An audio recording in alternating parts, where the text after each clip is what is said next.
Hello दोस्तों, स्वागत है आपका अपने चैनल जीएस गुरु अकेडमी पर। दोस्तों कैसे हो आप? देखिए दोस्तों, आज हम आपके लिए मैथ का एसएससी जीडी के लिए क्रैश कोर्स लेके आए हैं। ठीक है, ये हमारा जो क्रैश कोर्स रहेगा दोस्तों, ये मैथ का ऑल सिलेबस रहेगा जो हमने 21 क्लासेस में कवर किया है।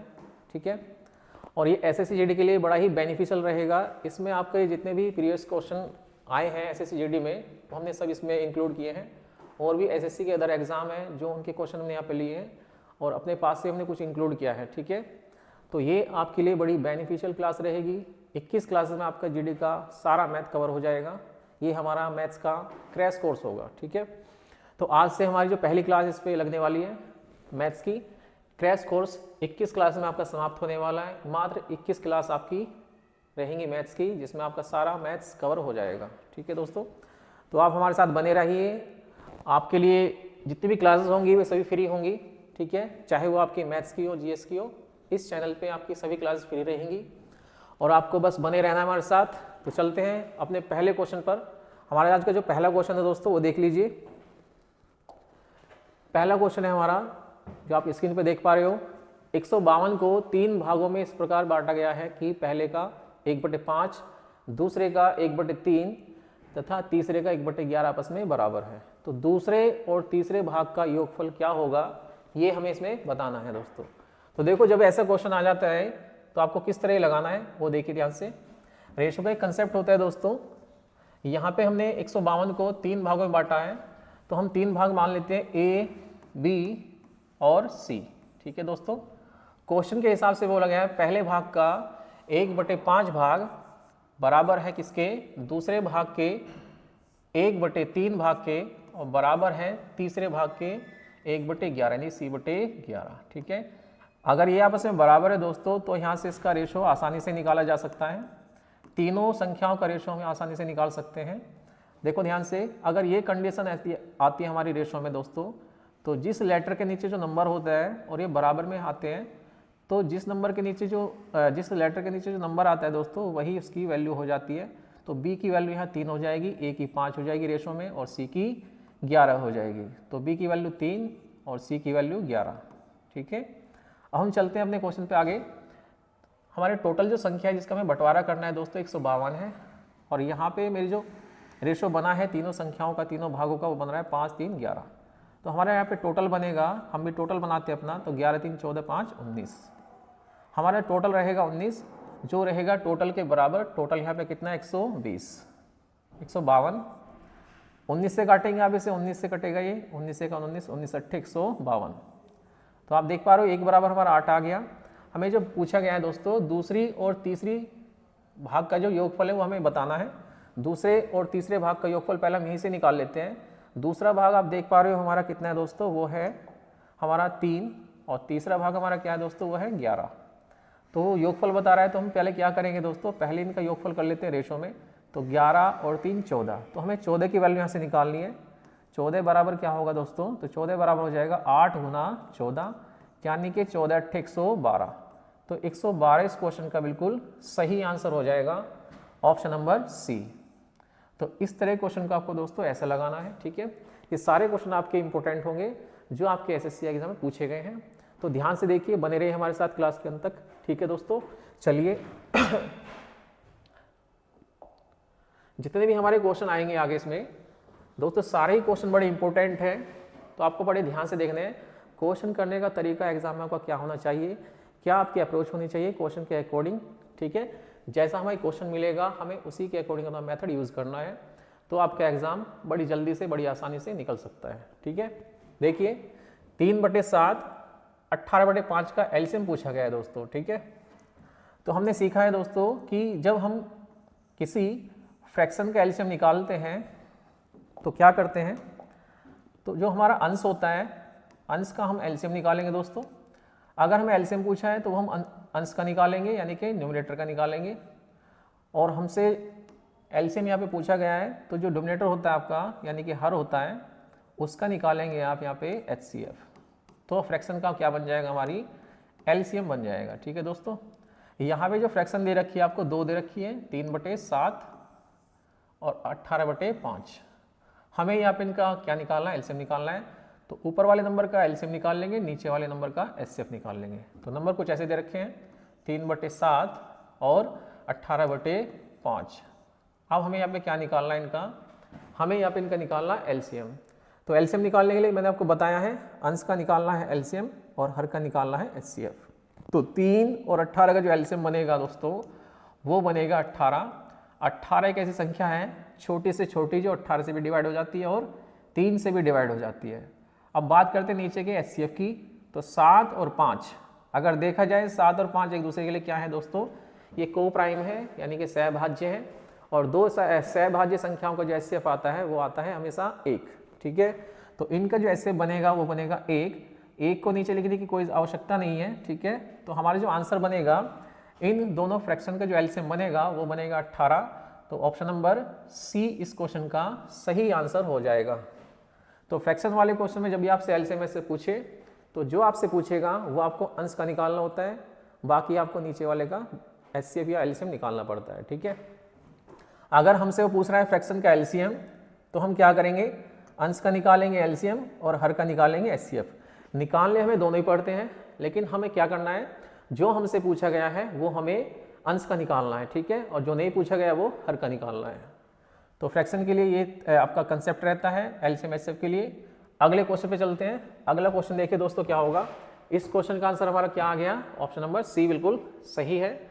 तो चलते हैं अगले क्वेश्चन पे दोस्तों। अगला क्वेश्चन क्या होगा देखते हैं। अगला क्वेश्चन है दोस्तों, यदि s संख्याओं का औसत r की पावर 4 हो और r संख्याओं का औसत s की पावर 4 हो तो r प्लस s संख्याओं का औसत क्या होगा। ये वही क्वेश्चन है दोस्तों औसत का, जिसमें कुछ संख्याओं का औसत आपको दिया होता है और अलग से कुछ संख्याओं का औसत आपको दिया होता है और आपसे पूछ लेते हैं सभी संख्याओं का औसत क्या होगा। ठीक है, लेकिन यहाँ पे संख्या नहीं दे रही, यहाँ पे वेरिएबल दे दिया आपके कुछ। तो देखते हैं क्या है। s संख्याओं का जो औसत दिया है आपको वो दिया है दोस्तों, इनका जो एवरेज है वो है r की पावर 4। ठीक है, और जो r संख्या को औसत दिया है वो दिया है s की पावर 4। जो r संख्या है हमारे पास, जो r नंबर है दोस्तों, उनका जो एवरेज दिया है वो दिया है s की पावर 4। अब ध्यान से देखिए दोस्तों, यहाँ पे क्या पूछा आपसे, r प्लस s संख्याओं का औसत। अगर हमें r प्लस s संख्याओं का औसत निकालना है तो सबसे पहले हमें क्या निकालना होगा दोस्तों, r और s संख्याओं का योगफल निकालना पड़ेगा। ठीक है, तो पहले हम यहाँ से क्या निकालते हैं, s संख्याओं का योगफल निकाल लेते हैं दोस्तों। ठीक है, तो योगफल हो जाएगा इनका, यहाँ से योगफल होता है औसत गुना पदों की संख्या। ठीक है, औसत हमारा r की पावर 4 है और यहाँ पे नंबर कितने हैं हमारे s, तो इनका योगफल बन जाएगा s इंटू में r की पावर 4। ठीक है, यहाँ से r संख्याओं का औसत कितना है, s की पावर 4। तो यहाँ से हम क्या बनाएंगे दोस्तों, r संख्याओं का योगफल बना लेते हैं। तो यहाँ से जो हमें योगफल मिलेगा दोस्तों इनका, वो मिलेगा r इंटू में s की पावर 4।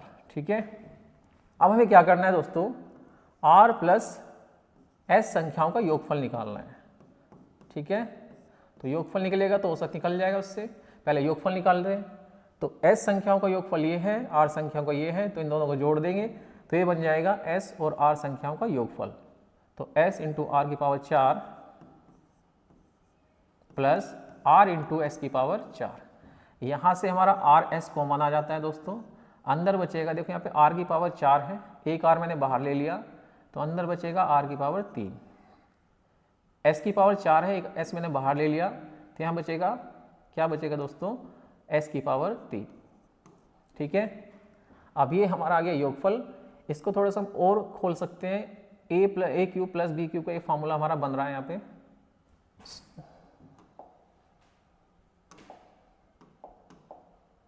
ठीक है दोस्तों, आर एस हमारा बाहर आ गया, a cube plus B cube का एक फॉर्मूला हमारा बन रहा है दोस्तों यहाँ पे।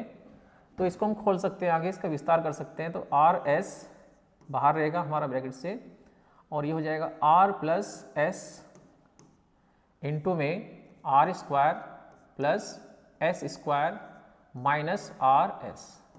तो यहाँ से ये जो हमें मिला दोस्तों, ये क्या मिला है, ये r प्लस s संख्याओं का योगफल मिल गया। ठीक है, हमें निकालना है औसत। तो औसत क्या होता है, योगफल बटे पदों की संख्या। पदों की संख्या कितनी है दोस्तों, r प्लस s। तो हमें क्या करना है, इसको एवरेज निकालने के लिए क्या करेंगे, इसका जो एवरेज बनेगा दोस्तों वो बनेगा हमारा पदों का पदों का योगफल बटे पदों की संख्या, और पदों की संख्या कितनी हमारी r प्लस एस, तो r प्लस एस से r प्लस एस कट जाता है, तो फाइनली हमें क्या मिलेगा आर एस इंटू में R square plus S square minus R S. तो ऑप्शन हमारा जो सही जाएगा वो जाएगा ऑप्शन नंबर डी। इस क्वेश्चन का जो सही आंसर होगा वो हो जाएगा option number D, R S into में R square plus S square minus R S, और यही हमें यहाँ पे मिला है दोस्तों। ठीक है, तो एवरेज का ये क्वेश्चन अच्छा था, एसएससी जीडी में ही ये क्वेश्चन आया है दोस्तों। ठीक है, 2023 में पूछा गया है। अगले क्वेश्चन पे चलते हैं। अगला क्वेश्चन क्या है? अगला क्वेश्चन दिया है दोस्तों 8 संख्याओं का औसत 12 है। यदि इन 8 संख्याओं में से प्रत्येक में एक संख्या y जोड़ दी जाए, ठीक है, प्रत्येक संख्या y जोड़ दी जाए तो औसत 16 हो जाता है। y का मान क्या होगा ये हमें बताना है। ठीक है, तो ये भी दोस्तों ये मक्खी में परेशान कर रही है दोस्तों, इस मक्खी ने काफ़ी परेशान कर दिया है, बार बार स्क्रीन को छेड़ रही है, तो हमारे क्वेश्चन को भगा देती है। ठीक है, तो माफ़ी चाहता हूँ थोड़ा इसके लिए। देखिए 8 संख्या का औसत कितना है 12 है, और यदि इन 8 संख्या में प्रत्येक पद में y को जोड़ दिया जाए तो नया औसत क्या बनता है 16, y का मान बताना है। तो ये क्वेश्चन बड़ा आसान है, 2 बार पूछा गया है। एसएससी एमटीएस 2022 में आया है क्वेश्चन, और एसएससी एमटीएस 2023 में पूछा गया है। ठीक है, तो होता क्या है दोस्तों, इसमें जो भी हम पदों में जोड़ते या घटाते हैं वही हमारे औसत में जुड़ जाता है या घट जाता है। ठीक है, मतलब जो हम नंबर के साथ करते हैं वही नंबर के एवरेज के साथ हो जाता है। यहाँ पे 8 नंबर हैं और प्रत्येक पद में हमने y को ऐड किया है दोस्तों। ठीक है, और y ऐड करने पर जो हमारा नया औसत बना वो कितना बना 16। पहले औसत कितना था 12, अब ये औसत कितना हो गया 16। ठीक है, आप मुझे बताइए कि 12 से 16 होने में कितना बढ़ गया, तो आप बोलोगे 4। इसका मतलब y का मान कितना होना चाहिए 4। ठीक है, जो हम पदों में जोड़ते हैं दोस्तों वही हमारे औसत में जुड़ जाता है। यदि जोड़ी गई संख्या बराबर है प्रत्येक पद में तो औसत में भी ठीक हमारी उतनी ही वृद्धि हो जाती है। ठीक है, क्योंकि औसत क्या होता है दोस्तों, समान भागों में बंटवारा ही होता है एक तरह का। अगर प्रत्येक भाग को हम क्या बढ़ा दें 4 बढ़ा दें तो हमारा औसत भी 12 से कितना हो जाएगा 16। इसका मतलब यहाँ पे जो y का मान होगा वो कितना हो जाएगा, वो हो जाएगा y का मान 4। ठीक है, इस क्वेश्चन में आपको सोल्व करने की आवश्यकता नहीं है, सीधा कंसेप्ट था, जो भी नंबर के साथ किया जाता है वही उसके औसत के साथ हो जाता है। तो प्रत्येक पद में y जोड़ने पर 12 से 16 हुआ, इसका मतलब हमारा y की वैल्यू कितनी होगी, 12 से 16 होने पे कितना अंतर आ गया 4 का।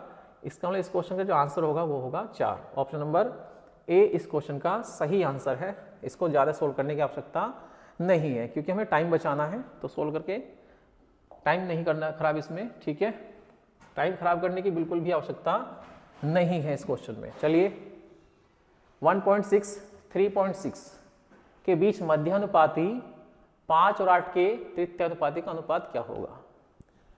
1.6 3.6 के बीच जो मध्यानुपाती आएगा वो, तथा 5 और 8 के बीच में जो तृतीयानुपाती बनेगा, हमें उसका क्या बताना है दोस्तों, रेशो बताना है। तो रेशो कैसे निकालते हैं, रेशो देखिए ध्यान से। पहले हमें क्या करना पड़ेगा, यहाँ पे 1.6 और 3.6 का क्या निकालना है दोस्तों, मध्यानुपाती। ठीक है, यानी मीन प्रोपोर्शन। तो कैसे निकालेंगे, मध्यानुपाती क्या होता है मैं आपको बता देता हूँ। यदि हमारे पास 3 नंबर कुछ इस तरह से रेशो में है, ए अनुपात बी बराबर है बी अनुपात सी के, तो यहाँ से जो हमारा मध्यानुपाती बनता है वो बनता है बी, यानी बी का स्क्वायर, बी का बी में गुना, पास का पास में, दूर का दूर में। ठीक है, ये कंसेप्ट होता है। तो बी स्क्वायर बराबर आता है हमारा ए सी।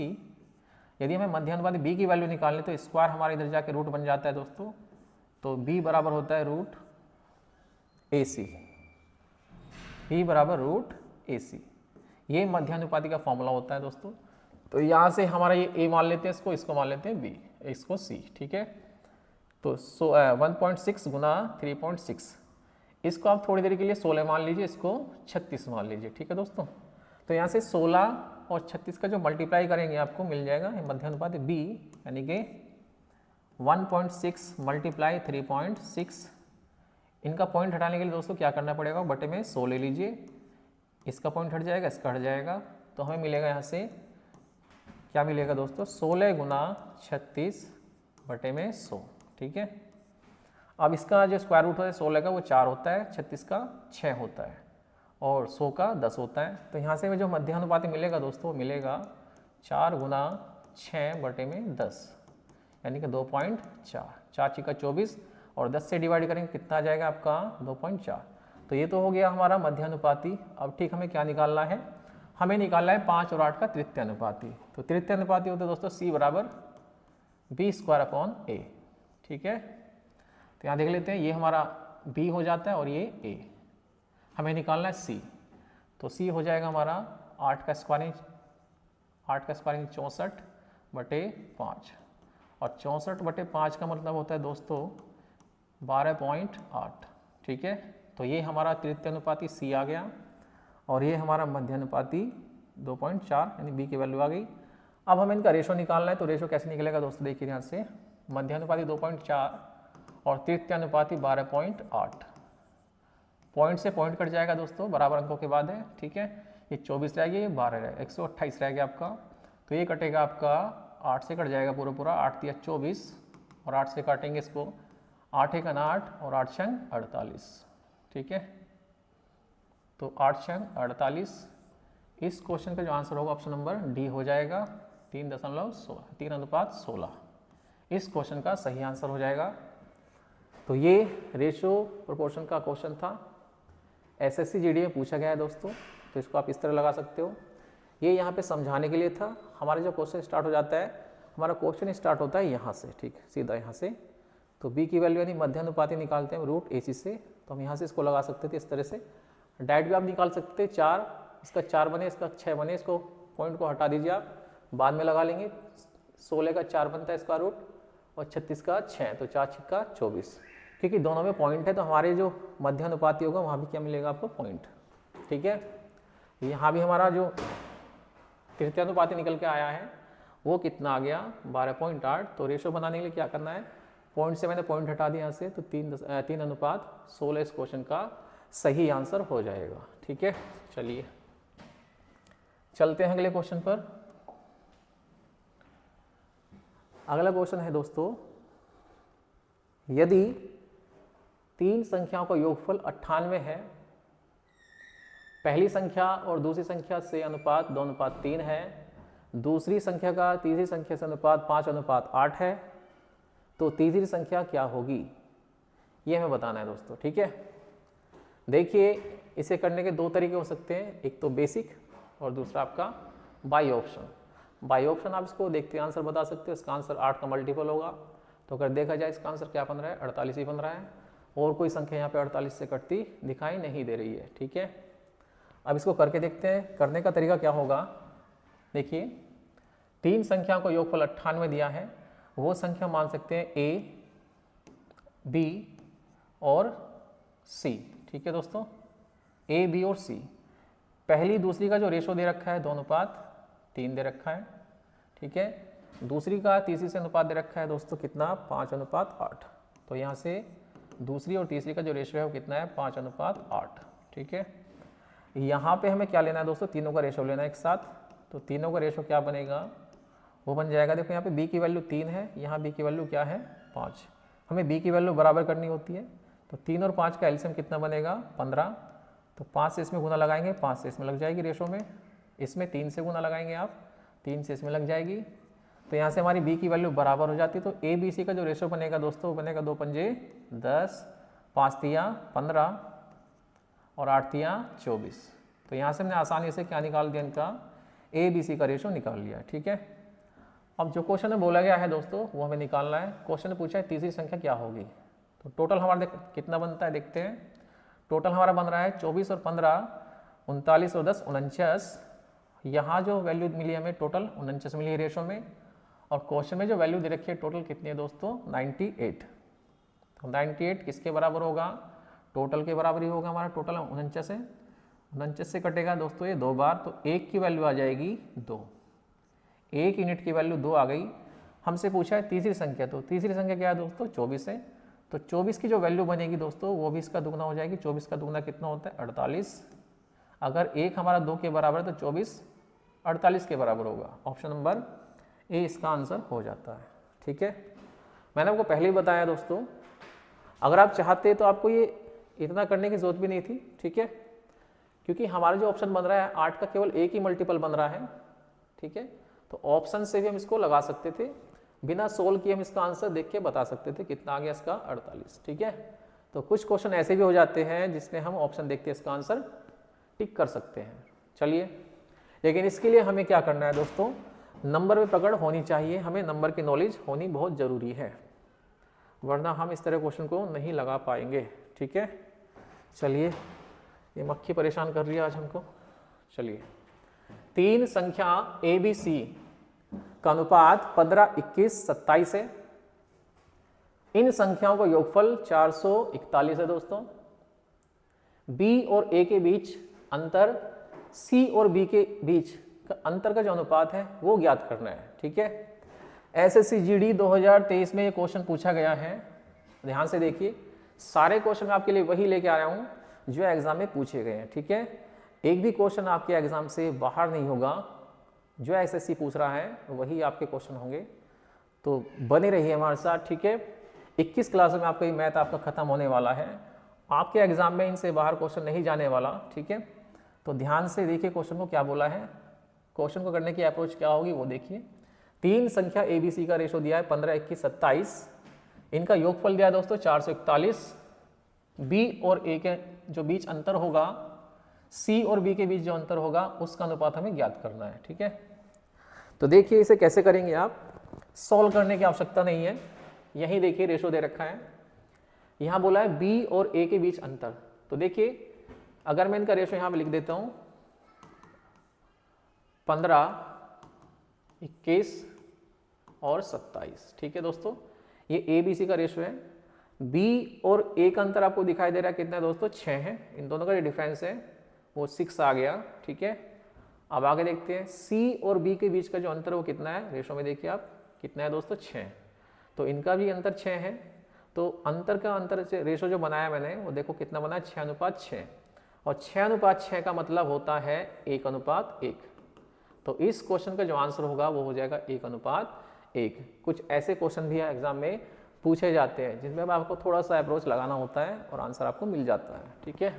चलिए, यहाँ इस 441 का कोई यूज नहीं है, आप इसके बिना भी इसका आंसर दे पा रहे हो, ठीक है।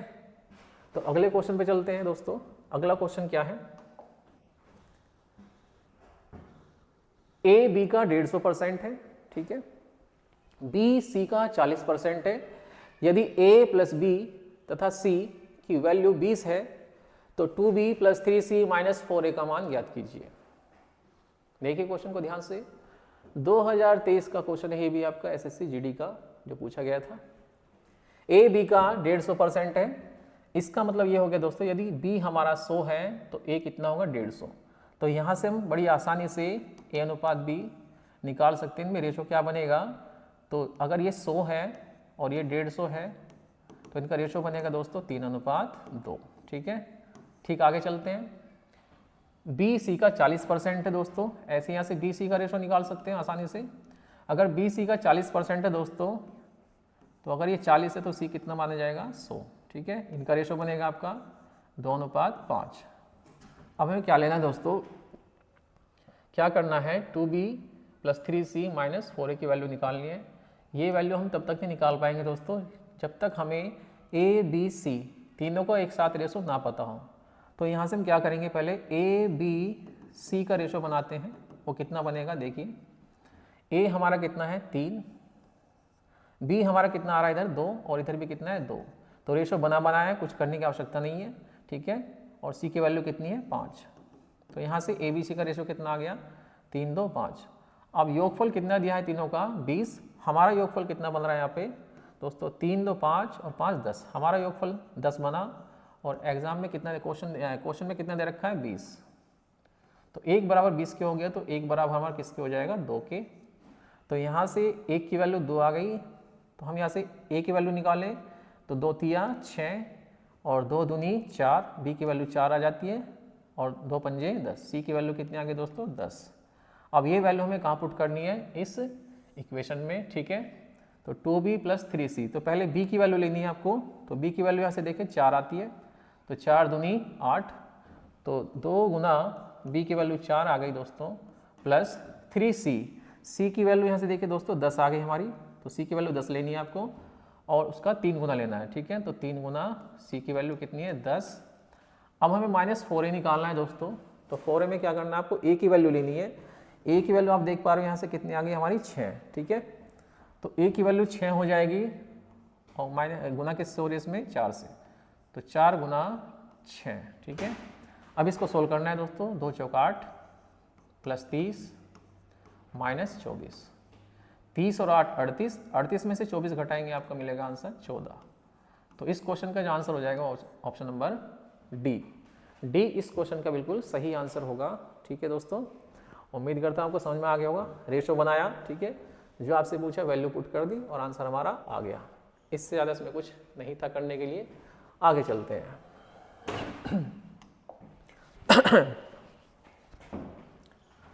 ये क्वेश्चन देखिए दोस्तों, अच्छा क्वेश्चन है, एसएससी जीडी का क्वेश्चन है। कोई दुकानदार 500 नोटबुक खरीदता है, वह उनमें से 300 नोटबुक उस मूल्य पर बेचता है जिस पर उसने 500 नोटबुक खरीदे, ठीक है। 140 नोटबुक 300 नोटबुक के मूल्य से 20% अधिक पर बेचता है और शेष नोटबुक को क्रय मूल्य पर बेच देता है। तो पूरे लेन देन में उसका लाभ प्रतिशत पूछा गया है। तो लाभ प्रतिशत क्या होगा ये हमें इस क्वेश्चन में बताना है, ठीक है। तो ध्यान से देख लीजिए एक बार क्वेश्चन को, काफ़ी लेंथी क्वेश्चन बना रखा है। सॉल्यूशन का, इसका सॉल्यूशन क्या होगा वो देख लेते हैं। देखिए हम यहाँ पे मान सकते हैं 500 नोटबुक उसने कितने में खरीदे दोस्तों, 500 रुपये में। तो 500 नोटबुक का सीपी यहाँ पे मान सकते हैं, कॉस्ट प्राइस हम 500 रुपया, ठीक है। हमारे पास टोटल कितनी नोटबुक है दोस्तों, 500। इन 500 नोटबुक को हमने 3 हिस्से में बांटा और 500 नोटबुक हम मान लेते हैं हमारा इनका जो सीपी बन रहा है वो सीपी भी कितना बन रहा है दोस्तों, 500 रुपये ही बन रहा है, ठीक है। हमारी जेब से जो खर्चा हुआ कितना हुआ, 500 रुपया, 500 वस्तु का। ये वस्तुएं हैं, इनको वस्तुएं ले लीजिए। इसको हमने 3 भागों में बांटा। पहला जो भाग है वो 300 का है। पहली 300 नोटबुक उसने किस मूल्य पर बेची दोस्तों, तो क्वेश्चन बोला गया है वह उनमें से 300 नोटबुक उस मूल्य पर बेचता है जिस मूल्य पर उसने 500 नोटबुक खरीदी। इसका मतलब उसने 300 नोटबुक को 500 रुपये में बेचा है, ठीक है। तो यहाँ से 300 नोटबुक का जो एसपी बनेगा दोस्तों, सेलिंग प्राइस बनेगा, तो सेलिंग प्राइस कितना है वो है 500। आगे चलते हैं। 140 नोटबुक उसने, ठीक है, बेचे गए 300 नोटबुक के मूल्य से 20% अधिक पर बेची, ठीक है। तो उसने 300 नोटबुक यहाँ पे दोस्तों कितने की बेची है, 500 की। तो उसने क्या बोला है, 140 नोटबुक उसने, ठीक है, 300 नोटबुक के बेचे गए मूल्य से 20% अधिक पर बेची। तो ये बनेगा हमारा 500 बटे 300। 300 नोटबुक का दोस्तों मूल्य कितना है, 500 रुपया, और इससे भी उसने 20% ज़्यादा पर बेचा। 20% ज़्यादा का मतलब क्या होता है दोस्तों, यानी कि फ्रैक्शन यहाँ पे लेते हैं उसका 1/5 होता है। 5 का सामान 1 लाख पर बेचा, यानी कि 5 का सामान उसने कितने बेचा, 6 पर। 5 पर उसे 1 का फायदा हुआ, यानी 5 का सामान उसने कितने बेचा, 6 पर। तो उसने 6/5 पर बेचा है, ठीक है। बाकी जो आपकी 60 वस्तुएं बची, दोस्तों वो उसने क्रय मूल्य पर बेच दी, यानी कि 60 वस्तु उसने कितने की बेची है, 60 रुपये की ही बेच दी। तो यहाँ पे इसका जो सेलिंग प्राइस है वो 60 रुपये बनेगा। इसको सोल्व कर लेते हैं। 2 जीरो से 2 जीरो कैंसिल हो जाती हैं दोस्तों, 3 दूनी 6, 5 से 5 कट जाता है, ठीक है। 140 दूनी होता है 280। तो इसका मतलब उसने 140 नोटबुक कितने की बेची, 280 की, ठीक है। 300 नोटबुक उसने 500 की बेची और बाकी जो आपकी शेष नोटबुक बची 60, वो उसने मात्र 60 रुपये में बेच दी, यानी कि क्रय मूल्य पर ही बेच दी। जितने की उसने खरीदी है उतने की उसने उसको बेच दिया। तो उसकी जेब में कुल कितना पैसा आ गया, 500, 280 और 60, ठीक है। 500, 280 तथा 60, ये टोटल हमारा जो एसपी बनेगा वो कितना बनेगा दोस्तों। तो टोटल हमारे यहाँ पर एसपी जो बन रहा है 500 प्लस 280 और प्लस 60। हमारा जो सेलिंग प्राइस बनेगा तीनों पार्ट का वो बनेगा 840, ठीक है। तो आप देख पा रहे हो हमारी जेब से कितना खर्चा हुआ दोस्तों, 500 रुपया, और हमारी जेब में कितना आ गया, हमारा सेलिंग प्राइस कितना बना इस पूरी सौदे में, तो 840। तो कितने का प्रॉफिट हुआ, तो प्रॉफिट हो गया हमें 840 माइनस 500, यानी कि 340 का फायदा हो गया किस पर, 500 पर। परसेंटेज में लाने के लिए 100 से गुना कर लेते हैं, तो देखिए 2 जीरो से 2 जीरो कट जाती है, 5 से भाग करेंगे 340 को तो हमें मिलेगा 68%, यानी कि 68% प्रॉफिट हो जाएगा इस सौदे में। 68% इस क्वेश्चन का बिल्कुल राइट आंसर हो जाएगा, ऑप्शन नंबर सी जो दिया है, सी ऑप्शन में 68%। ठीक है, तो क्वेश्चन बड़ा अच्छा क्वेश्चन बनाया गया है दोस्तों एसएससी जीडी का। 500 वस्तुएं इस तरह से बेची उसने, तो हमारा जो टोटल सेलिंग प्राइस बना वो 840 बना, जबकि हमने 500 वस्तु का सीपी कितना माना है, 500 ही माना, यानी कि एक वस्तु एक की मान ली हमने, यहाँ पे एक वस्तु 1 रुपये की पड़ी तो 500 की। ठीक है, और ये 500 वस्तु हमने कुछ इस तरह से बेची हैं जिससे हमारी जेब में कितना आ गया, 840 आ गया। तो 500 का सामान हमने 840 में बेचा तो 340 का प्रॉफिट हो गया। ठीक है, किस पर, 500 पर। और ये 500 का कितना परसेंट होता है दोस्तों, 340 हमारा 500 का 68% होता है। तो इस क्वेश्चन का जो सही आंसर होगा ऑप्शन नंबर सी बिल्कुल सही होगा। उम्मीद करता हूँ आपको ये क्वेश्चन समझ में आ गया होगा। ठीक है, चलिए अगले क्वेश्चन पे चलते हैं। अगला क्वेश्चन क्या है, 100 वस्तुओं में से 25 वस्तुएं 25% लाभ पर बेची गई तथा शेष वस्तुएं 25% हानि पर बेची गई, कुल हानि प्रतिशत क्या होगा। ऐसा जब क्वेश्चन आ जाता है दोस्तों तो इसमें क्या होता है, 2 तरीके होते हैं दोस्तों करने के, एक तो रेशो मेथड होता है और दूसरा फ्रैक्शन मेथड। अगर आप इसे फ्रैक्शन से बनाओगे, ठीक है, तो आपको काफ़ी कैलकुलेशन करनी पड़ेगी, आपकी पॉइंट टू पॉइंट कैलकुलेशन चलती है जिसमें आपको काफ़ी मशक्कत करनी पड़ेगी, गलत होने के चांसेस 90% होते हैं। ठीक है, बड़ी सावधानी से करना होता है। जो तरीका मैं आपको बता रहा हूँ उसे ध्यान से देखिए। तरीका क्या होगा, जब भी ऐसा क्वेश्चन आ जाए दोस्तों, हमारे पास जो टोटल आइटम है उसे हम कुछ हिस्सों में अलग अलग बांट कर बेचें, ठीक है, और ऑल ओवर हमें प्रॉफिट या लॉस बताना हो तो कैसे बताते हैं वो देखिए। हमारे यहाँ पे 100 वस्तुएं दोस्तों, इनमें से 25 वस्तुएं 25% लाभ पर बेची गई हैं और बाकी जो बची वस्तुएं कितनी बची, 75, वो 25% हानि पर। तो हम यहाँ पे क्या कर लेते हैं दोस्तों, इनका रेशो बना लेते हैं। 25 वस्तुएं हमारी, ठीक है, लाभ पर बेची गई हैं और 75 वस्तुएं हानि पर बेची गई हैं। अगर मैं इनका रेशो बनाऊं दोस्तों तो बन जाएगा कितना, 1:3। ठीक है, अब यहाँ पे हम 100 वस्तुएं ना मानकर कितनी वस्तुएं मान सकते हैं, टोटल 4 वस्तुएं मान सकते हैं। एक वस्तु हमने बेची हानि पर, बाकी 3 वस्तु बेची है लाभ पर, बाकी 3 वस्तुएं हमने हानि पर बेची हैं और एक वस्तु लाभ पर बेची है। लाभ पे जो बेची हमने वस्तु वो कितने बेची दोस्तों, 25% पर, तो यहाँ पे 25% से मल्टीप्लाई करेंगे और जो हानि पर बेची है दोस्तों वस्तु हमने उसे माइनस के 25% से मल्टीप्लाई करेंगे। हानि को माइनस से परसेंट करते हैं इस मेथड में और प्रॉफिट को प्लस से। ठीक है, पूरा सौदा हमारा कितने वस्तुओं का है, तो 3 और 1 4 वस्तुओं का। पूरी वस्तु पर में कितने % का लाभ या हानि हुई तो मान लेते हैं x। ठीक है, तो 25 सेकंड 25, तो ये 25 हमारा 25 सेकंड 25 हो जाएगा, प्लस ये माइनस बनेगा, 25 से 75, ये माइनस का रहेगा दोस्तों, माइनस का 75 और बराबर किसके जाएगा, 4x के। तो जब माइनस के 75 में से दोस्तों प्लस के 25 घटेंगे तो कितना बचेगा आपका 50, वो भी माइनस का। ठीक है, और ये किसके बराबर है, 4x के बराबर होगा। तो 4 से आप इसे डिवाइड करोगे तो आपको x की वैल्यू कितनी मिलेगी दोस्तों, जब 50 को 4 से डिवाइड करेंगे तो आपका आएगा 12.5। ठीक है, 12.5, तो 12.5% इस क्वेश्चन का सही आंसर हो जाएगा। तो इस तरह से हम इस क्वेश्चन का आंसर आसानी से दे सकते हैं। अगर आगे आपके सामने एग्जाम में ऐसे क्वेश्चन आए तो आप ऐसे सभी क्वेश्चन का आंसर, ठीक है, कुछ ही सेकंडों में दे सकते हो। ये इसका सॉल्यूशन हो जाता है इस तरह से। तो 12.5% इस क्वेश्चन में हानि होने वाली है दोस्तों। ठीक है, चलिए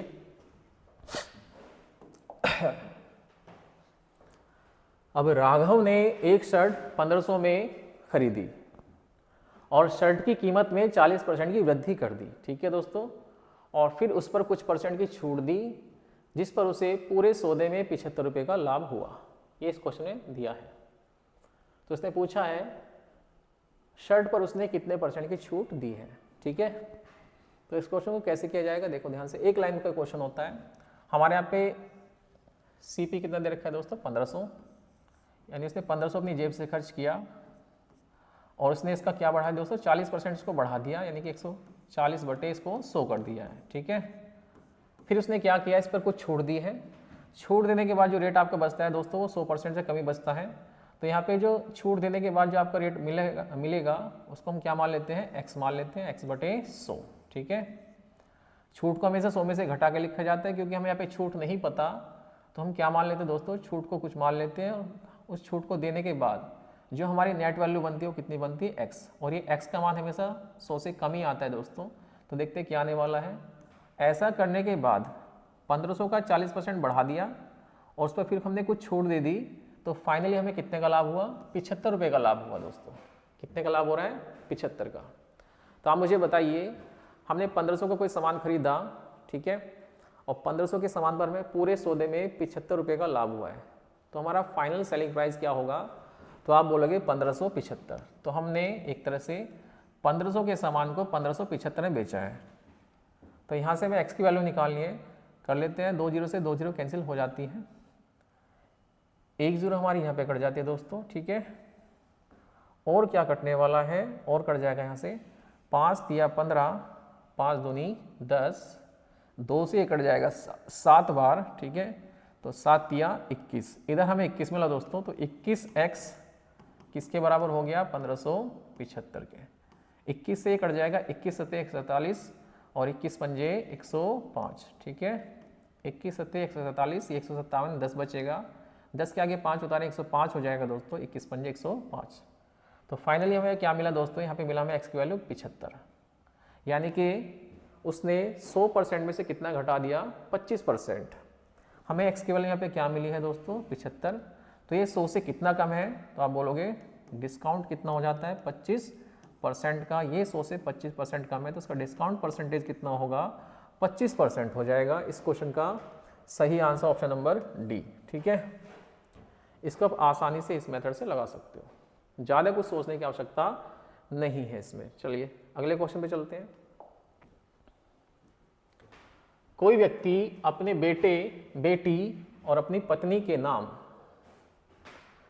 बेटे, बेटी और अपनी पत्नी के नाम 1,05,750 की राशि साधारण ब्याज पर कुछ इस तरह से देता है, निवेश करता है, ताकि 3, 4 और 5 वर्ष के बाद में इनका जो ब्याज है वो समान हो जाए, ताकि आपस में कोई झगड़ा ना हो। ठीक है, सबको ब्याज बराबर प्राप्त हो। और सबके लिए जो ब्याज की दर है दोस्तों वो कितनी है, 5%। तो जब ऐसा क्वेश्चन आ जाता है, हम किसी धन को अलग अलग भागों में बांटकर अलग अलग समय के लिए एक ही दर पर देते हैं दोस्तों, तो यहाँ से हम क्या कर सकते हैं, उन भागों का रेशो बना सकते हैं। ठीक है, क्वेश्चन में बोला गया है कि इनका जो ब्याज है वो समान हो जाता है समय समाप्ति पर। ठीक है, तो यहाँ से हम ब्याज कैसे बनाएंगे दोस्तों, इसे करने का जो तरीका होगा वो क्या होगा, पहला भाग हम मान लेते P1, दूसरा भाग मान लेते P2 और तीसरा भाग मान लेते दोस्तों P3। ये 3 भाग इनके हो जाएंगे, ये सन हो जाएगा, ये डॉटर और ये वाइफ। ठीक है, चलिए अब क्वेश्चन के साथ चलते हैं। पहले भाग कितने साल में, 3 साल में, पहले भाग 3 साल में, दूसरा भाग 4 साल में, तो 4 से गुना लगाएंगे, और तीसरा भाग दोस्तों कितने साल में, 5 साल में। क्या हो जाते हैं, बराबर। ठीक है, क्योंकि ब्याज की दर यहाँ पे सेम है, तो यहाँ पे मूलधन गुना दर गुना समय बटे 100 करने की आवश्यकता नहीं होती दोस्तों, सीधा हम समय देखेंगे, समय से क्या कर देंगे, भागों में गुना करके और इनको बराबर रखेंगे, और यहाँ से बड़ी आसानी से इनका क्या निकाल लेते हैं, रेशो निकाल लेते हैं। इससे हमारा फालतू का टाइम बच जाता है जो हम उसमें वेस्ट करने वाले थे। ठीक है, क्योंकि यहाँ पे दर सबके लिए समान है, तो दर यहाँ पे कट जाती है रेशो में, तो हमें क्या लेना होता है, केवल समय को गुना में लेना है। तो P1, P2, P3 का रेशो आसानी से बनाइए। यहाँ से क्या बनेगा, इनका एलसीएम बनेगा दोस्तों 3, 4, 5 का जो एलसीएम बनेगा वो होगा 60। तो 60 बनाने के लिए 3 में किससे गुना करेंगे, तो 20 से करेंगे। यहाँ पे अगर मैं 3 में गुना करूँ इसको 60 बनाने के लिए, तो 20 से गुना करेंगे, तो पहला हिस्सा 20 हो जाएगा दोस्तों। अब जो दूसरा हिस्सा है उसमें कितना है, 4, तो 4 में 60 बनाने के लिए किससे गुना करेंगे, 15 से गुना करेंगे, और इसमें 12 से गुना करेंगे। ठीक है, तो ये हो गया इनके भागों का अनुपात। टोटल भाग कितना बनेगा वो देख लेते हैं, 15, 12, 27 और 20, 47। यहाँ से हमारा टोटल जो संपत्ति बनी रेशो में वो कितनी बनी दोस्तों, 47। क्वेश्चन में जो दिया गया है टोटल संपत्ति कितनी है, 1,05,750। तो यहाँ से हमारा टोटल कितना बन रहा है, 47। तो टोटल के बराबर जाता है, तो 1,05,750 ये 47 के बराबर होगा। जब इसे काटेंगे तो 47 दूनी 94, ठीक है दोस्तों, 47 एकन 47 और 47 दूनी 94 चलेगा और 47 पंजे आपका यानी कि 2250 आपका ये कट के आ जाएगा। जब 47 से आप इसे डिवाइड करोगे तो 2250 आपका मिलेगा आपको। हमें वैल्यू किसकी बतानी है? हमें बताना है वाइफ की संपत्ति यानी वाइफ का हिस्सा। तो वाइफ का हिस्सा रेशो आप देख पा रहे हो कितना है दोस्तों? 12। तो 12 की वैल्यू निकाल लेते हैं। तो 12 बराबर आ जाता है हमारा 2250 गुना 12।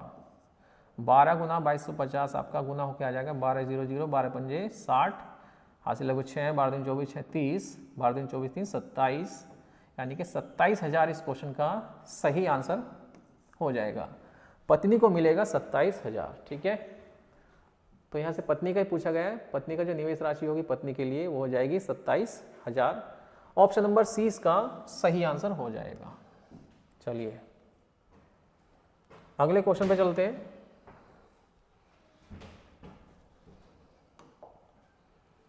ABC, देखिए दोस्तों क्वेश्चन क्या है। ABC एक व्यवसाय शुरू करते हैं। पार्टनरशिप का ये क्वेश्चन है दोस्तों। ए के निवेश का 3 गुना बी के निवेश के दुगने तथा सी के निवेश के 4 गुने के बराबर है, ठीक है। यदि कुल लाभ में से सी के हिस्से में 4,863 रुपये आता हो तो ए का भाग कितना होगा? तो आसान सा क्वेश्चन है दोस्तों। देखिए 2023 में पूछा गया है, SSGD का क्वेश्चन है आपका ये। तो यहाँ से इनका आप आसानी से रेशो बना सकते हो। रेशो कैसे बनाते हैं?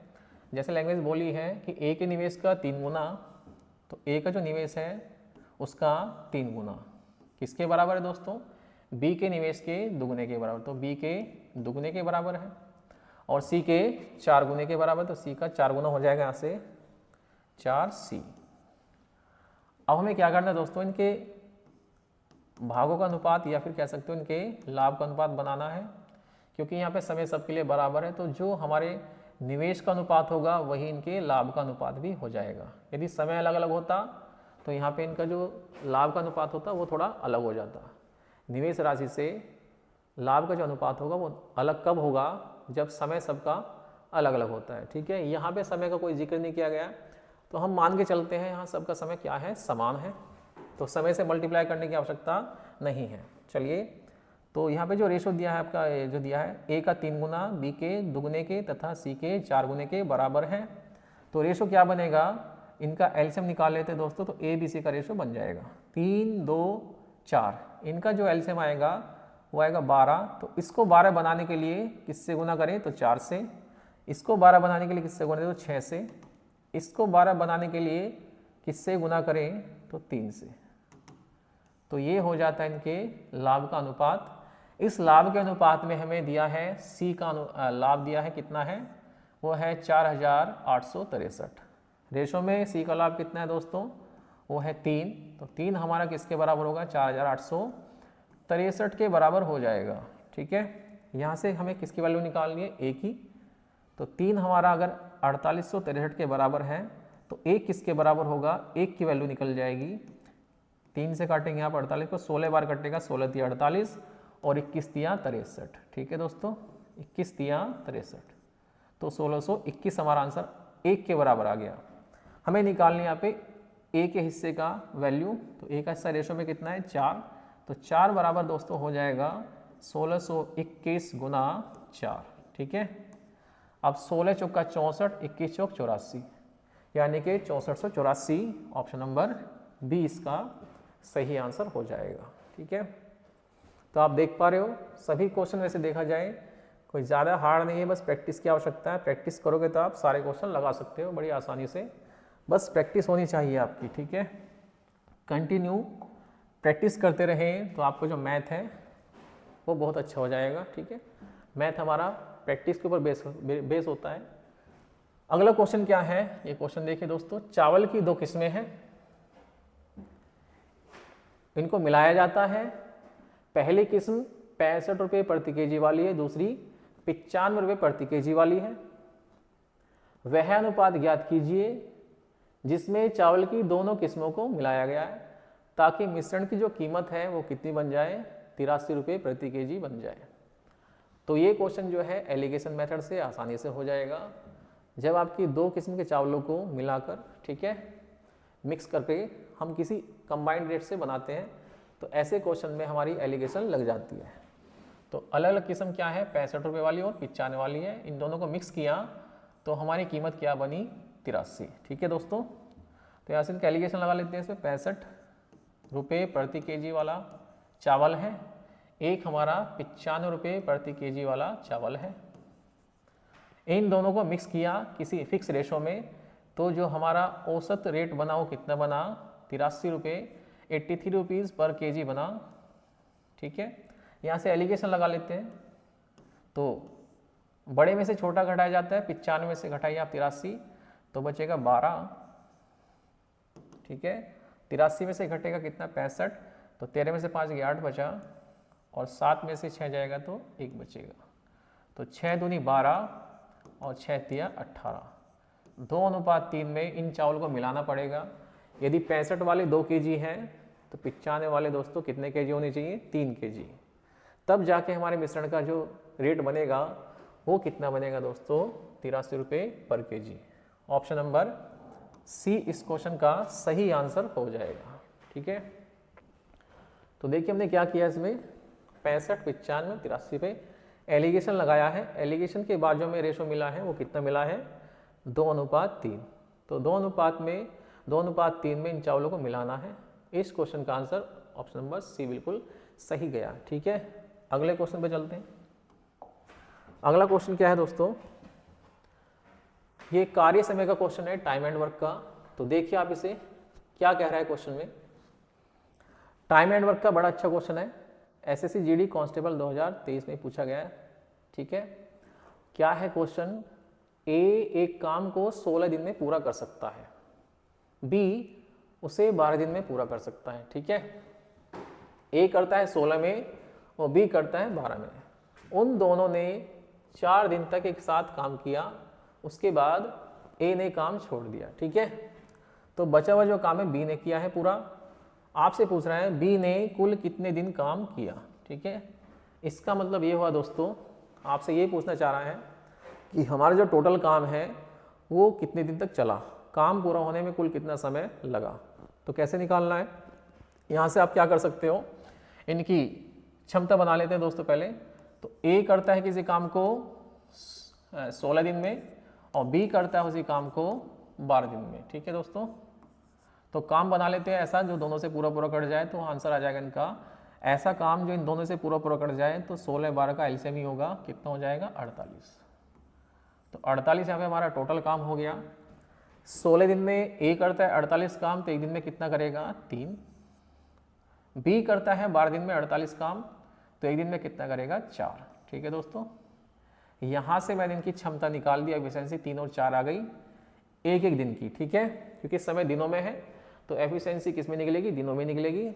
ए कर सकता है मैक्सिमम एक दिन में कितना काम, 3, और बी करता है एक दिन में मैक्सिमम कितना काम, 4। ठीक है, अब क्वेश्चन के हिसाब से दोनों ने 4 दिन तक मिलकर काम किया, उसके बाद ए चला गया। इसका मतलब ए का मन नहीं लगा पार्टनरशिप में, उसने पार्टनरशिप को तोड़ दिया। 4 दिन मिलकर काम किया, उसको लगा कि इसमें बेनिफिट नहीं, तो उसने काम छोड़ दिया, बीच में ही काम छोड़ के चला गया।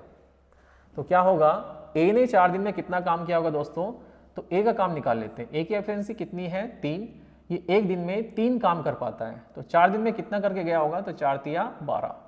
तो इसके हिस्से का 12 काम घटा दीजिए आप, जो काम बचेगा वो करेगा बी।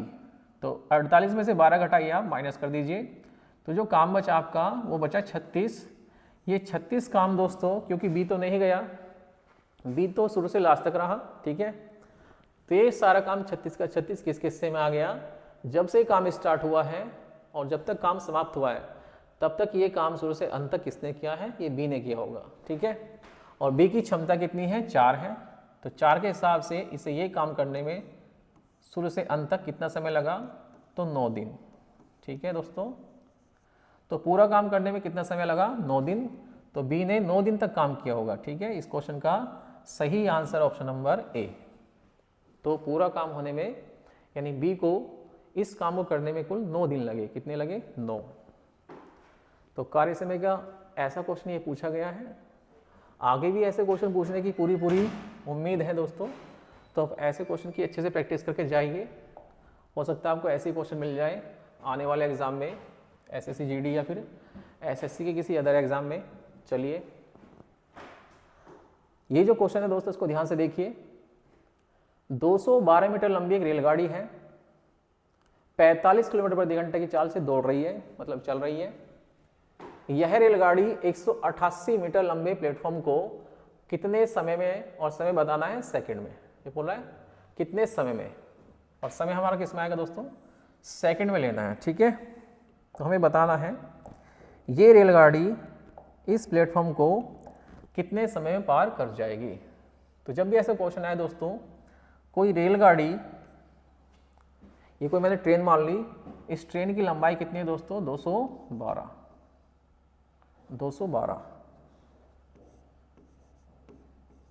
मीटर। इसने एक 188 मीटर लंबे प्लेटफॉर्म को पार करना है। 188 मीटर, ट्रेन की लंबाई मीटर में, प्लेटफॉर्म की लंबाई मीटर में। ठीक है, तो चाल भी आपकी मीटर प्रति सेकंड में होनी चाहिए। ये ट्रेन जब इस प्लेटफॉर्म को पार करेगी दोस्तों, तो ये कुल कितनी दूरी तय करेगी। जब भी कोई ट्रेन किसी पुल को, किसी सुरंग को, किसी प्लेटफॉर्म को पार करती है, ठीक है, तो कितनी दूरी तय करती है, अपनी लंबाई के साथ साथ वो उस पुल की या प्लेटफॉर्म की लंबाई को भी तय करती है। तो यहाँ से जो टोटल दूरी बनेगी आपकी, वो कितनी बनती है, ट्रेन की लंबाई प्लस प्लेटफॉर्म की लंबाई। तो टोटल डिस्टेंस कितनी हो जाती है, ट्रेन प्लस प्लेटफॉर्म की डिस्टेंस। ठीक है, तो यहाँ से हमारा 212 और 188, तो कितना हो जाएगा दोस्तों, तो आप बोलोगे 212 188 कितना हो गया, 400 मीटर। तो इस ट्रेन ने जब इस प्लेटफॉर्म को पार किया होगा तो कुल कितनी डिस्टेंस कवर की होगी, तो 400 मीटर। 212 अपनी, 188 इस प्लेटफॉर्म की। इसका मतलब 400 मीटर की दूरी तय करने में कितना समय लेगी, हमें समय निकालना है। तो समय बराबर क्या होता है दोस्तों, आप जानते होंगे, समय बराबर होता है टाइम बराबर डिस्टेंस अपॉन स्पीड। ठीक है, डिस्टेंस हमने यहाँ पे निकाली 400 मीटर है। स्पीड क्या है दोस्तों, स्पीड है 45 किलोमीटर प्रति घंटा, लेकिन ये स्पीड किलोमीटर प्रति घंटा में, और दूरी मीटर प्रति सेकंड में है। तो जब आपकी दूरी मीटर प्रति सेकंड में हो तो आपको चाल को किस में कन्वर्ट करना है, मीटर प्रति सेकंड में। तो 45 को बटे में ले आते हैं 45, और इसको मीटर प्रति सेकंड में लाने के लिए क्या करना है, 5/18 से गुना करनी है। ये जो बटे में 18 आएगा दोस्तों यहाँ पहुँच जाता है। ठीक है, इसको यहाँ लिख लीजिए आप डायरेक्ट। तो 9 से काटे, 9 दूनी 18, 9 पंजे 45, 5 से काटे इसको आप, तो ये कटेगा 80 बार, और 80 को हम काटेंगे 5 से, तो आप बोलोगे 16। तो 16 इस क्वेश्चन का सही आंसर हो जाएगा।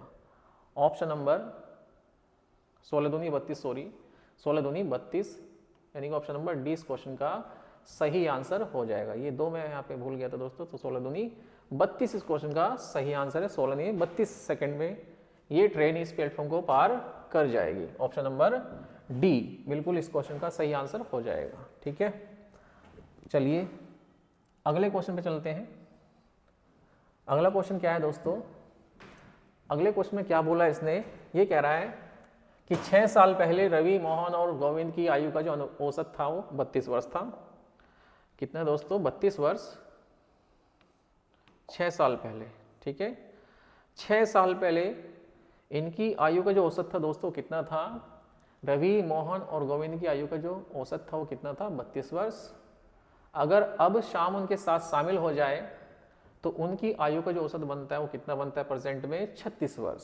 ठीक है, तो शाम की वर्तमान आयु आपको ज्ञात करनी है। तो क्वेश्चन क्या है दोस्तों, देखो ध्यान से, 6 साल पहले की बात कर रहा है।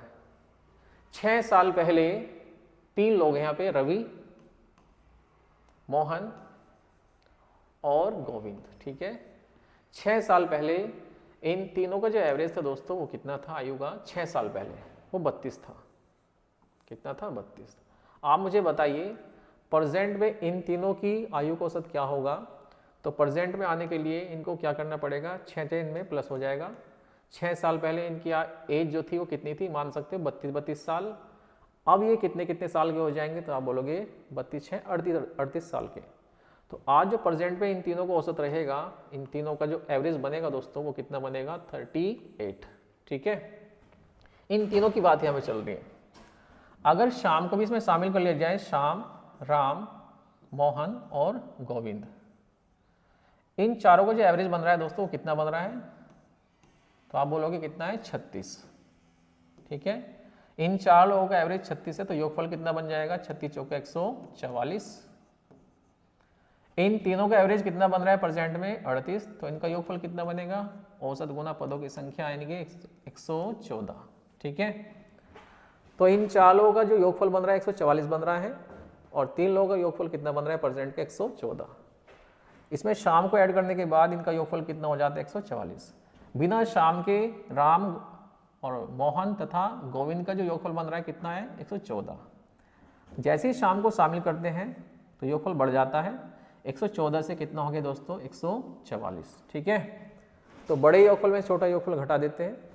144 में से जब 114 माइनस करेंगे तो हमारा आंसर क्या मिलेगा दोस्तों आपको, तो बताइए 144 में से जब 114 घटेगा तो आप बोलोगे 30 वर्ष। तो शाम की जो आयु है वो कितनी है, वो प्रेजेंट में उसकी एज है 30 वर्ष, तो शाम यहाँ पे 30 की आयु का होगा। ठीक है, 30 वर्ष इस क्वेश्चन का सही आंसर हो जाएगा। हमने यहाँ पे क्या किया दोस्तों, एक बार और बता देता हूँ। अगर 6 साल पहले का औसत 32 है, तो प्रेजेंट में यानी कि आज 6 साल के बाद आज, ठीक है, प्रेजेंट में इनका औसत क्या बनेगा, तो 32 और 6 38। तो रवि, मोहन और गोविंद की जो औसत आयु आज हो जाएगी प्रेजेंट में वो कितनी हो जाएगी 38, 6 प्लस होने के बाद, क्योंकि 6 बढ़ेगी किसकी, राम की, 6 बढ़ेगी मोहन की और 6 बढ़ेगी गोविंद की। तो 6 तिया 18, योगफल में 18 की वृद्धि हो जाएगी, औसत में बन जाएगी 6 की वृद्धि। ठीक है, तो इस तरह से आप इस क्वेश्चन को लगा सकते हो। इसका जो आंसर आ गया वो 30 आ गया, 30 वर्ष ऑप्शन नंबर सी इसका सही आंसर हो गया। चलिए अगले क्वेश्चन पे चलते हैं। अगला क्वेश्चन क्या है, ये हमारा आज का आखिरी क्वेश्चन है दोस्तों, नाव धारा का, बोट एंड स्ट्रीम का ये क्वेश्चन है। स्थिर जल में एक नाव की चाल 12 किलोमीटर प्रति घंटा है। धारा की दिशा में 18 किलोमीटर जाने तथा वापस आने में नाव 6 से ही 6/7 घंटे का समय लेती है। ठीक है, तो धारा की चाल बतानी है दोस्तों, धारा की चाल यानी कि पानी का वेग। ठीक है, यहाँ नाव की चाल कितनी है, शांत जल में यानी स्थिर जल में नाव की चाल कितनी है 12 किलोमीटर प्रति घंटा। तो इसके लिए सीधा सा एक फॉर्मूला होता है दोस्तों, उससे आप इसको लगा सकते हो। देखिए ध्यान से, डिस्टेंस बराबर होता है स्थिर जल में नाव की चाल का स्क्वायर माइनस धारा का वेग यानी y का स्क्वायर। यहाँ पे x क्या होता है दोस्तों, शांत जल में नाव की चाल मानी जाती है, और y क्या है धारा का वेग। ठीक है, अपॉन में शांत जल में जो नाविक की चाल है उसका दुगुना यानी 2x, और इनटू में लिया गया समय। टाइम कितना है दोस्तों, यहाँ पे टाइम देख लेना आप, जो आने जाने में टाइम लिया है उसको आप मल्टीप्लाई में लेंगे। इस फॉर्मूले से आप इस तरह के क्वेश्चन आसानी से लगा सकते हो। ठीक है, तो चलिए करते हैं। यहाँ पे x का मान कितना दे रखा है दोस्तों 12 किलोमीटर प्रति घंटा, डिस्टेंस कितनी है हमारी 18 किलोमीटर, तो हमें यहाँ पे धारा का वेग बताना है। तो चलिए करते हैं। डिस्टेंस हमारी 18 किलोमीटर है। यहाँ पे हमारा जो शांत जल में नाविक की चाल है यानी x की वैल्यू कितनी है 12, और 12 का स्क्वायर कितना हो जाएगा 144, माइनस y का स्क्वायर जो कि हमें ज्ञात करना है y, और लिया गया समय कितना है दोस्तों 7 छंग 42 और 6 48, टोटल समय हो जाएगा 48/7। ठीक है, बटे में क्या आएगा दोस्तों 2x यानी कि नाविक की चाल का दुगुना, तो 12 का दुगुना कितना हो जाएगा 24। अब इसको सोल्व करना है, 24 दूनी 48। ठीक है, अब 24 दूनी 48 हो गया, इस 2 से आप काट सकते हो सामने 18 को, 2 नाम 18, तो 9 बराबर आ जाता है हमारा 144 माइनस y का स्क्वायर, y का स्क्वायर, ये y स्क्वायर दोस्तों इधर आ जाएगा हमारा, तो y स्क्वायर बराबर मिलेगा हमें 144 माइनस 9। ठीक है, 144 में से आप 9 घटा दीजिए तो कितना बचेगा दोस्तों, 144 में से जब 9 घटेगा दोस्तों तो कितना बचेगा आपका, सॉरी इसमें थोड़ा मिस्टेक हो गया हमारा, 7 भी गुना में आएगा, 7 9 63, इसको ले लेंगे, 63 बराबर हो जाएगा 144 माइनस वाई का स्क्वायर, ठीक है। तो वाई स्क्वायर बराबर हो जाएगा 144 माइनस 63। तो 144 में जब आप 63 घटाओगे दोस्तों, तो आप मुझे बताइए कितना बचेगा। तो 4 में 3 का 1 बचेगा, 14 में 6 के 8, यानी कि 81। तो वाई स्क्वायर की वैल्यू हमें 81 मिल गई। तो वाई की वैल्यू क्या होगी, तो वाई की वैल्यू मिलेंगी हमको कितनी, 9। तो यहाँ से जो धारा का वेग निकल के आया दोस्तों हमारा, वो कितना आ गया, धारा की जो चाल है वो आ गई कितनी, 9 किलोमीटर प्रति घंटा, ठीक है। तो ये थे दोस्तों हमारे इसके कुछ क्वेश्चन जो आपके एसएससी जीडी एग्जाम के लिए बड़े ही इंपॉर्टेंट थे। उम्मीद करता हूँ आपको वीडियो पसंद आई होगी। अगर वीडियो पसंद आए तो वीडियो को लाइक तथा चैनल को सब्सक्राइब करना ना भूलें, ठीक है दोस्तों। तो आज से हमारी जो पहली क्लास है दोस्तों एसएससी जीडी के क्रैश कोर्स यानी मैथ की जो टोटल 21 क्लासेस होंगी, उसकी पहली क्लास थी हमारी आज की। उम्मीद करता हूँ आपको पसंद आई होगी और इसी तरह की आपकी क्लास आगे भी आपको मिलती रहेंगी। तो आज के लिए इतना ही था इस क्लास में, ठीक है दोस्तों। कल मिलते हैं, ओके। कल आपकी इसी सीरीज़ पर दूसरी क्लास आने वाली है। टोटल हमारी 21 क्लासेस पे होने वाली है। तो आपकी 21 क्लासेस में पूरा मैथ आपका कवर हो जाएगा, ठीक है। आपको कुछ ज़्यादा इसमें पढ़ने की आवश्यकता नहीं है। अगर आपने हमारी सारी वीडियो अच्छे से ऑब्जर्व की है, अच्छे समझी हैं, तो आपको इन वीडियो से काफ़ी मदद मिलने वाली है, ठीक है। इस बात की पूरी गारंटी हम दे सकते हैं। चलिए, तो ये था हमारा आज का टोटल सेशन, ठीक है। हमारी आज की टोटल क्लास ये थी। कल हमारी सीरीज इससे आगे चलेगी। ये जो हमारा 21 क्लास का जो क्रैश कोर्स है दोस्तों, ये बिल्कुल फ्री है, इसमें आपको कोई चार्ज नहीं देना। यूट्यूब पर हमारी ये फ्री क्लासेस होंगी ऑल सब्जेक्ट्स की, चाहे वो जीएस हो, रीजनिंग हो, हिंदी हो या फिर आपका ये मैथ हो, ठीक है। तो मैथ की हमारी कुल 21 क्लासेस में आपका ये मैथ कवर हो जाएगा। चलिए, आज के लिए इतना ही था। थैंक यू वेरी मच, धन्यवाद।